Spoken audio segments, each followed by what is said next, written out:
নমস্কার বন্ধুরা, আমি সুতপার কথাকে সঙ্গে করে আর একটা ইলিশ মাছের নতুন রেসিপি নিয়ে চলে এসেছি। চলো কি কি করেছি সেটা তোমাদের সাথে শেয়ার করি। তবে যাওয়ার আগে বলি, প্লিজ চ্যানেলটাকে সাবস্ক্রাইব করে ভিডিওটাকে লাইক দিতে ভুলো না। এবার চলো তাহলে যাই। এটা হচ্ছে দুধ কচুর পাতা দিয়ে ইলিশ মাছ ভাপা। দেখতে পাচ্ছ, এগুলো হচ্ছে দুধ কচু, কালো দুধ কচু। এই যে পাতা দেখলেই নিশ্চয়ই বুঝতে পারবে। এবার এই যে ডাটাগুলো নেবো না, ওই দেখো ডাটাগুলো কালো। এবার এইগুলো দিয়েই আজকে ইলিশ মাছের ব্যবস্থা করব, সেটাই তোমাদের সাথে শেয়ার করব। এই যে কচুর পাতাগুলো সব নিয়ে এসেছি, সব একদম এই যে ধুয়ে নিয়ে এসেছি একদম পরিষ্কার করে। এবার এটাকে সাইড করে রেখে, পাতাগুলো এরকম গোটাই থাকবে, একটা মশলা করব।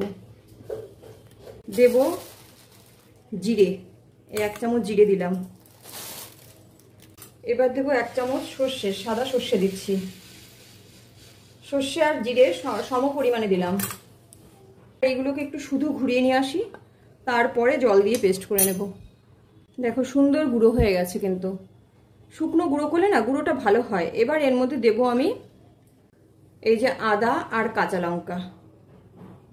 এবার এই সব শুদ্ধ পেস্ট করব, জল দিয়ে ভালো করে পেস্ট করে নেব। এই যে সুন্দর পেস্ট হয়ে গেছে, এর মধ্যে এবার দিয়ে দেব আমি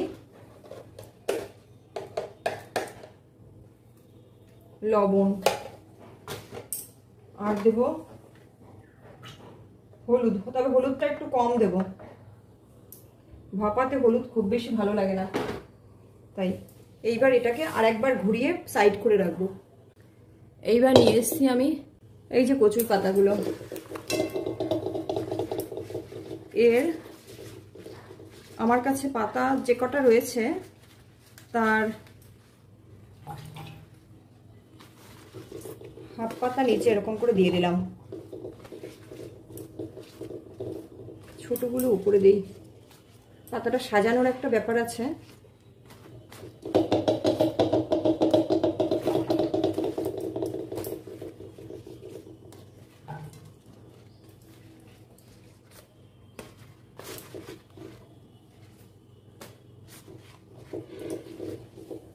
ব্যাস, এই নিচেরটা বেশি বড় পাতাটা উপরে লাগবে। এবার এর মধ্যে আমি মাছ দিয়ে দেব।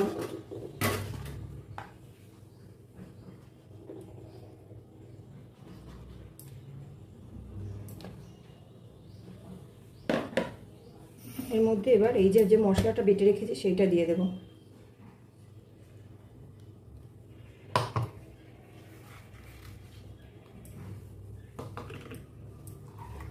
আর একটা জিনিস দেওয়া কিন্তু বাকি রয়েছে, জারটার মশলা ধুয়ে সাইড দিয়ে একটুখানি জল দিয়ে দেবো, খুব বেশি না। মাছের মধ্যে কিন্তু জল দেবো না, যেহেতু কড়াইতে করছি একটুখানি দিয়ে দিলাম। বাকি রয়েছে হচ্ছে সর্ষের তেল, বেশ খানিকটা পরিমাণে সর্ষের তেল দিয়ে দেব। তেলটা কম বেশি যার যার উপরে নির্ভর করবে, তবে এই ক্ষেত্রে একটু তেলটা একটু বেশি দিলেই বেশি ভালো লাগে। এইবার দিয়ে এই বড় পাতাটাকে, এই দেখো যে পাতাটার মধ্যে আছে সেই পাতাটাকে আমি এইভাবে মুড়িয়ে দিলাম।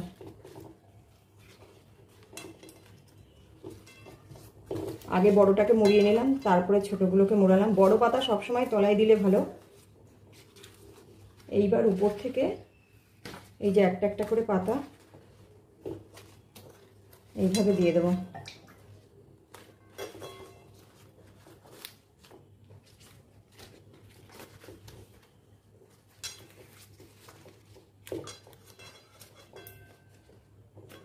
উপরে ছোট পাতা রেখেছি, কারণ যেহেতু বড় পাতা মোড়াতে হবে, তাই উপরের দিকে আমি সমস্ত পাতাগুলো ছোট পাতা রেখেছি।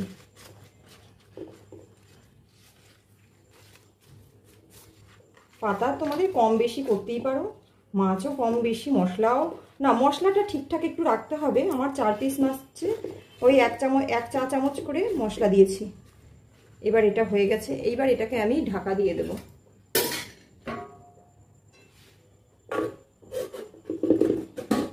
পুরো ঢাকা দিয়ে দিলাম। এবার গ্যাসে বসিয়ে প্রথমে গ্যাসটা পুরো বাড়িয়ে দেবো। বাড়িয়ে দিয়ে একটু অপেক্ষা করলেই দেখবে ফুটছে ভেতরে, সেটা বোঝা যাবে। তখন গিয়ে গ্যাসটা কমিয়ে দেবো, একটু দাঁড়িয়ে থাকতে হবে গ্যাসটা ধরিয়ে নিয়ে। এই যে এটা ফুটছে সেটা বোঝা যাচ্ছে, এই যে সাইড দিয়ে ধোঁয়া বেরোচ্ছে। আর ভেতর থেকে আওয়াজ আসছে ফোটার। এই অবস্থায় আমি গ্যাসটা কমিয়ে মিনিট 15 অপেক্ষা করবো। একদম কম গ্যাসে হবে এটা, পুরো লো করে দিলাম। এটা মিনিট 15 বাদে ঢাকাটা খুলবো, তার আগে অবধি ঢাকাটা এইভাবেই থাকবে। তবে হ্যাঁ, ঢাকাটা খুলবো না, 15 মিনিট বাদে একটু গ্যাসটা অফ করে দেবো, তাই সেই অবস্থাতে থাকবে আরো 5-7 মিনিট, তারপরে খুলবো, মানে একেবারে খাওয়ার সময় খুলবো আর কি। এই এরকম হয়ে যাবে কিন্তু। এইবার এটাকে নামানোটা ব্যাপার। আমি একটা থালা নিয়ে আসি। ঠিক আছে, পাতা আর শাক তো আলাদা করতে হবে, সেই কারণে থালাটা নিয়ে আসলাম।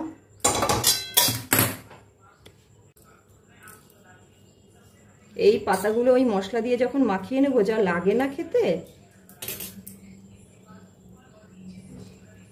আর মাছগুলো খুব সফট হয়, দুর্দান্ত লাগবে খেতে। এই মশলাটা দিয়ে পাতাগুলো মাখাবো, মাছগুলোকে বের করে দেবো।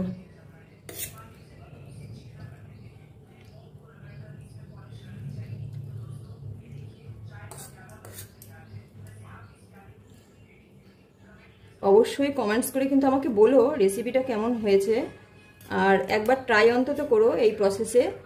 কচুর পাতা দিয়ে ইলিশ মাছ ভাপা, এ যে কেমন লাগে এটা থালায় না পড়লে বুঝবে না।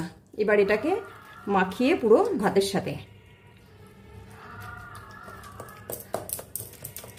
এবার হ্যাঁ, পাতা তোমরা বলবে পাতাটা কেটে কেন দেয়নি। পাতা কেটে দিলে মাছগুলো এরকমভাবে থাকতো না, আর মাছগুলো মানে কি বলবো, মশলাটা মাছের সাথে লেগে থাকতো না, তো এটা পুরো মাছটা মশলার সাথে মাছটা হয়েছে, ধরো সিদ্ধ হয়েছে। দুর্দান্ত টেস্ট। এটা একটু গরম তো, একটু ঠান্ডা হলে হাত দিয়ে মাখিয়ে নিতে হবে এটাকে। আর দেখবে কড়াইয়ের তলায় না একটা চটচট আওয়াজ হয়, তখন গ্যাসটা অফ করে দিতে হবে, মানে পাতা পুড়তে দেওয়া যাবে না।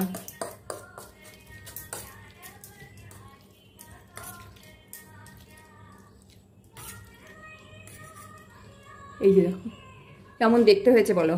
যেমন দেখতে, এটা খেতে তার থেকেও বেশি অনবদ্য টেস্ট। এটা হাত ছাড়া কোনো গতি নেই, কিন্তু বড্ড গরম।